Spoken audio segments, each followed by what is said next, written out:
अच्छे दिन देखने पड़ रहे हैं हमें कि लोगों की आवाज को यहाँ पर दबाया जा रहा है। आसपास के पाकिस्तान के, बांग्लादेश के, अफगानिस्तान, सारे गरीबों को पकड़ पकड़ के, हमारे देश में कम गरीबी है क्या?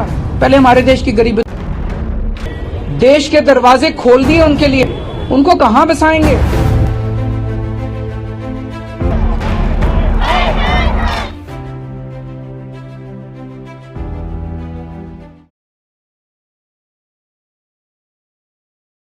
माइनॉरिटी को और विशेषकर मुस्लिम भाइयों को भड़काया जा रहा है। देश में किसी की भी नागरिकता सीए छीन ही नहीं सकता क्योंकि कानून में प्रोविजन ही नहीं। 16 दलीय संयुक्त विपक्ष मंच असम ने मंगलवार को हड़ताल का ऐलान किया। साथ ही ऑल असम स्टूडेंट्स यूनियन ने गुवाहाटी, बारपेटा, लखीमपुर, नलबाड़ी, डिब्रूगढ़, तेजपुर सहित असम के अलग अलग हिस्सों में सीए के खिलाफ विरोध प्रदर्शन किया। प्रदर्शनकारियों का दावा है कि सीए लागू होने के बाद लाखों लोग राज्य में प्रवेश करेंगे, जिस पर मुख्यमंत्री ने जवाब दिया कि अगर ऐसा होता है तो मैं विरोध करने वाला पहला व्यक्ति होऊंगा। और इस चुनाव के पहले इसको कोई नहीं रोक सकता। वहां पे लगभग 2.5 से 3 करोड़ माइनॉरिटीज हैं, तीनों देशों के मिला के। अगर उनमें वो बहुत गरीब देश हैं, अगर ऐसे हमने अपने दरवाजे खोल दिए उनके लिए, देश के दरवाजे खोल दिए उनके लिए, अगर उन 2.5-3 करोड़ लोगों में 1-1.5 करोड़ लोग भी हमारे देश में आ गए, उनको कहां बसाएंगे? उनको कहां रहने की जगह देंगे? वहां उनको जॉब्स कहां से देंगे? नौकरियां कहां से देंगे? घर कहां से आएंगे? तो जाहिर तौर पे जो नौकरियां और जो रोजगार हमारे बच्चों को मिलने चाहिए, वो रोजगार तो वो ले जाएंगे। और जो इतने सारे, इतनी भारी हम तो दरवाजे खोल रहे हैं, इतने गरीब लोग वहां से उठ के आ जाएंगे बाकी पड़ोसी देशों से, इतने गरीब लोग उठ के, मैं हिसाब लगा रहा था, अगर 1-1.5 करोड़ लोग भी आ गए, आजादी के बाद 1947 में जितना बड़ा माइग्रेशन हुआ था, उससे कहीं ज्यादा बड़ा माइग्रेशन इस एक सीए के कानून से होने जा रहा है। आपके घर के पास, मैं पूछना चाहता हूं देश के लोगों से, अगर आपके घर के पास पाकिस्तानी आके झुग्गी लगा के बैठ गए, आप पसंद करोगे? कितने लोग पसंद करेंगे? बांग्लादेश से, पाकिस्तान से अगर झुग्गी लगा के आपके, पता नहीं वो कौन लोग हैं, क्या हैं, सारी कानून व्यवस्था चरमरा जाएगी, चोरियां, डकैतियां, बलात्कार बढ़ेंगे हमारे देश के अंदर, पूरी कानून व्यवस्था, और पता नहीं कैसे कैसे लोग आएंगे वहां पे। सुरक्षा व्यवस्था, हमारे देश की सुरक्षा व्यवस्था का क्या होगा? चारों तरफ दंगे फैल जाएंगे। ये क्यों लाए हैं कानून? बता रहे हैं बीजेपी केवल अपना वोट बैंक बनाना चाहती है, 1-1.5 करोड़ लोगों को लाके, और अपना बीजेपी अपना वोट बैंक बनाना चाहती है। हमें दूसरे देशों से सीख लेनी चाहिए। यूके ने भी ये किया था, कनाडा ने भी ये किया था। कनाडा ने जो आया उसको दे दी नागरिकता। आज देखो कनाडा का क्या हाल हो रहा है। वहां पे पूरी कानून व्यवस्था चरमरा चुकी है, वहां की इकोनॉमी चरमरा चुकी है। अब उन्होंने रोक लगाई है कि औरों को नहीं लेंगे। हमारे देश के लोग तो देश छोड़ छोड़ के जा रहे हैं। 11 लाख लोग हमारे देश के व्यापारी, उद्योगपति पिछले 10 साल में देश छोड़ के चले गए। क्यों? क्योंकि वो बीजेपी के अत्याचार और बीजेपी की नीतियों से तंग आ गए। आसपास के पाकिस्तान के, बांग्लादेश के, अफगानिस्तान, सारे गरीबों को पकड़ पकड़ के, हमारे देश में कम गरीबी है क्या? पहले हमारे देश की गरीबी तो दूर कर लो। दूसरी तरफ आसाम, त्रिपुरा और बाकी नॉर्थ ईस्टर्न स्टेट्स में एक जबरदस्त स्केल पे प्रोटेस्ट चलने लग रहे हैं इस बिल के खिलाफ। प्रोटेस्टर्स कहते हैं कि ये बिल बेसिकली इलीगल इमिग्रेशन को बढ़ावा देता है, प्रमोट करता है इलीगल इमिग्रेशन को। क्योंकि आज अगर आप सिटीजनशिप ऐसे बांटने लग गए तो कल और भी बड़ी तादाद में लोग बॉर्डर क्रॉस करके आएंगे, देखेंगे फ्री में सिटीजनशिप बांटी जा रही है, हम भी ले लेते हैं आकर यहां पर। और इससे होगा क्या कि देश के रिसोर्सेज पर बहुत स्ट्रेस पड़ता है, स्पेशली नॉर्थ ईस्टर्न स्टेट्स जो ऑलरेडी इतनी अंडर स्ट्रेस रही है हिस्टोरिकली। जब बांग्लादेश आजाद हुआ था तब बहुत बड़ी संख्या में रेफ्यूजीज निकलकर इन नॉर्थ ईस्टर्न स्टेट्स में गए थे और इनको अकोमोडेट करना बहुत मुश्किल रहा था। क्योंकि जब इतनी बड़े तो उनकी देखभाल करना बहुत मुश्किल होता है, स्पेशली जब ये देश अपने खुद के लोगों की देखभाल नहीं कर पा रहा है ढंग से। खुद के लोगों की देश में पॉवर्टी बढ़ने लग रही है, बेरोजगारी बढ़ने लग रही है, लोगों के पास नौकरी नहीं है, इकोनॉमी क्रैश हो रखी है। तो उन लोगों को बुलाकर करेंगे क्या हम यहां पर कि आप भी आओ, आप भी आओ, आप भी, सब मिलके यहां पर पकोड़े तलते हैं। और करने को क्या है यहां पर? असम और बाकी नॉर्थ ईस्टर्न स्टेट्स में बढ़ते प्रोटेस्ट को लेकर सरकार ने बहुत सी जगहों में इंटरनेट को शट डाउन कर दिया है, कर्फ्यू लगा दिया है। बहुत से न्यूज आ रही है कि बहुत से आर्मी ट्रूप्स को कश्मीर से अब असम में मूव इन किया जा रहा है ताकि लोगों को कंट्रोल किया जा सके। क्या क्या अच्छे दिन देखने पड़ रहे हैं हमें कि लोगों की आवाज को यहाँ पर दबाया जा रहा है। और इंडियन आर्मी जिसको यूज किया जाना चाहिए हमें फॉरेन इंट्रूडर से प्रोटेक्ट करने के लिए, टेररिस्ट से प्रोटेक्ट करने के लिए, इंडियन आर्मी को जगह जगह अपने ही सिटीजन्स के खिलाफ यूज किया। ऊपर से बिल नेशनल सिक्योरिटी के लिए भी बहुत बड़ा खतरा है। हमारी इंटेलिजेंस एजेंसी रॉ ने भी ये चिंता जताई थी कि इस बिल की वजह से क्योंकि इलीगल इमिग्रेशन आसान हो जाएगी। कोई भी बस अपने एक एफिडेविट लेकर आएगा कि देखो मैं हिंदू हूं इसलिए मुझे सिटीजनशिप दे दो, यहां पर उसे मिल जाएगी बड़ी आसानी से सिटीजनशिप। इससे क्या होगा कि इन्फिल्ट्रेटर्स और टेररिस्ट बहुत आसानी से देश के अंदर घुस सकते हैं, प्रिटेंड करके कि देखो हम भी हिंदू हैं, और फिर देश के लिए बड़ा खतरा बन जाएगा। Further, we're gonna meet the army, right? Do you want to meet them? Yeah, I want to go. Chal, let's go meet them. Let's go and see if we can make it into Bangladesh.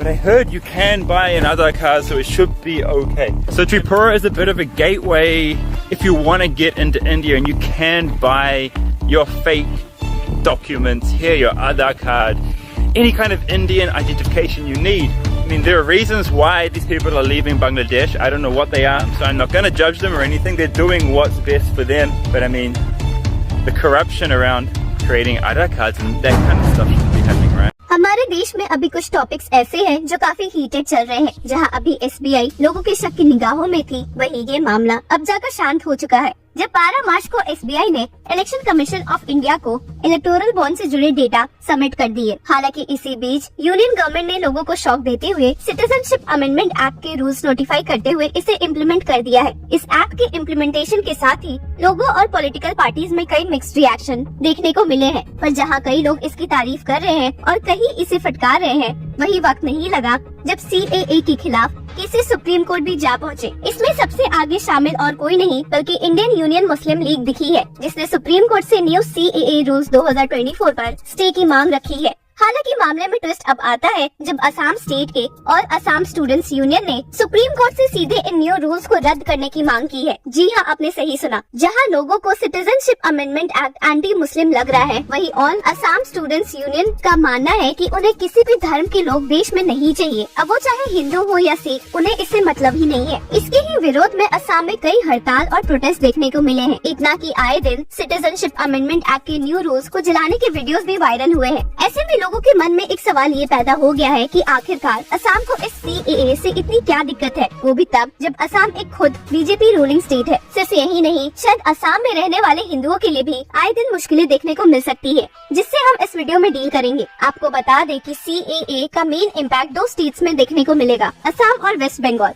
और जहां CAA की वजह से असम में दंगे फसाद की स्थिति पैदा हो गई है, वहीं वेस्ट बंगाल में खुशी का माहौल है। इंटरेस्टिंग बात ये है कि एक और वेस्ट बंगाल की CM ममता बनर्जी CAA के खिलाफ दिख रही है, वहीं वेस्ट बंगाल के कम्युनिटीज इस फैसले से खुश हैं। और इसके ठीक उल्टा असम में देखने को मिला है, जहां Assam chief minister Himanta Biswa Sarma has said that he will be the first to resign if even one person who has not applied for the National Register of Citizens in the state gets citizenship under the Citizenship Amendment Act 2019। Assam की population भी इस act से काफी परेशान है, वो भी तब जब वहाँ मुस्लिम माइनॉरिटी इतनी मौजूद भी नहीं है। मुस्लिम माइनॉरिटी की बात हम इधर इसलिए भी कर रहे हैं क्योंकि कई लोगों का मानना है कि ये एक्ट मुस्लिम माइनॉरिटी को बॉयकॉट करता है, इसलिए क्योंकि ये एक्ट सिर्फ नॉन मुस्लिम माइग्रेंट्स को इंडियन सिटीजनशिप ऑफर करती है। This includes Hindus, Sikhs, Jains, Buddhist, Parsis and Christians who migrated from Bangladesh, Pakistan and Afghanistan and arrived in India before December 31, 2014। बात ऐसी है कि असम को CAA से दिक्कत ये है कि इसके हिसाब से बाहर देश के लोगों को इंडियन सिटीजनशिप मिलेगी और उन्हें चाहिए ही नहीं कि ऐसा हो। इसके पीछे की रीजनिंग सुनकर आप भी कुछ हद तक उनसे अग्री करेंगे। असम एक नॉर्थ ईस्टर्न स्टेट होने के साथ साथ कई ट्राइबल और इंडिजीनियस लोगों का घर भी है, पर आए दिन इंडिया के आसपास झगड़े होने से कई लोग इंडिया के बाहर से इलीगली देश में घुस जाते हैं।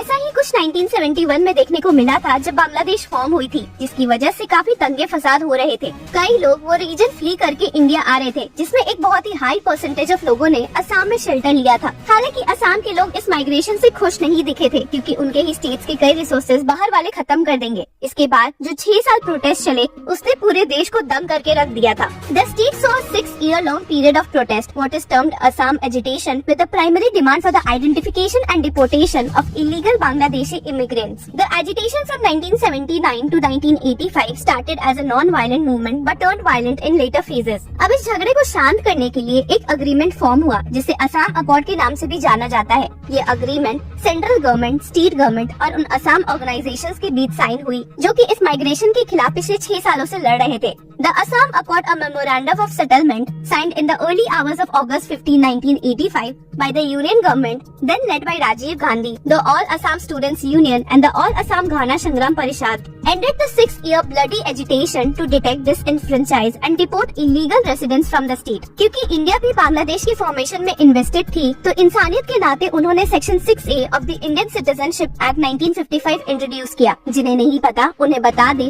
कि ये सेक्शन असम के लिए last cut off date for citizenship March 25, 1971 fix करती है और इसके बाद वाले लोग इंडियन सिटीजन नहीं कहलाएंगे। ये डेट इसलिए भी इतनी इम्पोर्टेंट है क्योंकि इंडिया के बाकी स्टेट्स और यूनियन टेरिटरीज में ये लास्ट डेट जुलाई 1948 फिक्स की गई है। मामले में ट्विस्ट आता है अब यूनियन द्वारा सिटीजनशिप अमेंडमेंट एक्ट को इम्प्लीमेंट करने से, जहां असम अकॉर्ड से असम में सिटीजनशिप की लास्ट डेट 1971 के फिक्स हुई थी, वहीं अब ये डेट सिटीजनशिप अमेंडमेंट एक्ट के हिसाब से 2014 तक के लिए शिफ्ट कर दी गई है। The CAA aims to expedite the citizenship process for non-Muslim migrants from Bangladesh, Pakistan and Afghanistan who arrived in India on or before December 31, 2014। और इसी की वजह से असम के लोगों को ये एक्ट असम अकॉर्ड के सख्त खिलाफ दिख रहा है, जिसकी वजह से ही वे इसे आए दिन चैलेंज कर रहे हैं। अगर आसान शब्दों में समझाया जाए तो सिटीजनशिप अमेंडमेंट एक्ट के अकॉर्डिंग उन इलीगल माइग्रेंट्स को भी सिटीजनशिप मिल जाएगी जिनके खिलाफ असम के लोगों ने इतना आक्रोश दिखाया था। आपको बता दें कि वैसे ही इस सेक्शन 6A के खिलाफ उंगलियां उठी हुई थी, इतनी कि इसकी कॉन्स्टिट्यूशनल वैलिडिटी को चैलेंज करते हुए ये केस सुप्रीम कोर्ट भी जा पहुंचा है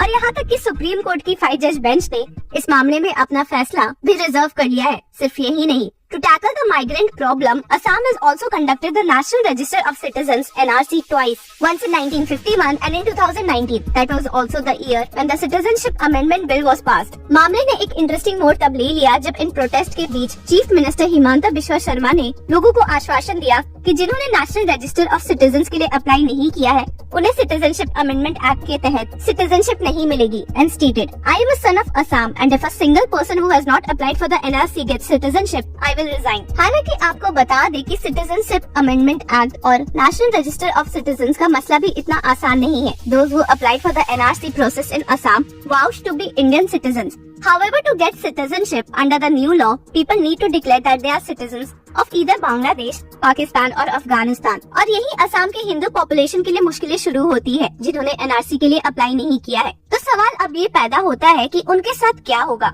इस मामले पर एक सवाल रेज करते हुए India Today magazine executive editor Kaushik Deka ने कहा था, Anyone who wants to apply for citizenship under CAA has to first prove that he or she is a citizen of Pakistan or Bangladesh or Afghanistan. Also, the date of entry will be interesting to see how many in Assam declare themselves as Bangladeshis on their own. There's always the risk of the application getting rejected. What happens then? आपको बता दें कि in 2019 NRC exercise conducted in Assam, 19.6 lakh people couldn't prove that they were Indian citizens. Among them are around 5 to 7 lakh Bengali-speaking Hindus, while 60,000 are Assami-speaking Hindus. तो जहां असम में CAA के खिलाफ इतने दंगे फसाद हो रहे हैं, वहीं दूसरी ओर वेस्ट बंगाल में खुशी का जश्न देखने को मिल रहा है। इसलिए क्योंकि सिटीजनशिप अमेंडमेंट एक्ट करीबन कई लाख हिंदू बांग्लादेशी इमिग्रेंट्स जो कि mostly schedule caste Matua community से बिलोंग करते हैं, जो कि इंडिया में 1971 के बाद मौजूद थे, वो हेल्प करेगी। It was in 1971 that civilians in Bangladesh, then East Pakistan, fought a war with the armed forces of West Pakistan. Pakistani soldiers, with the support of Islamist parties, massacred and raped Hindus, which led to them fleeing to India.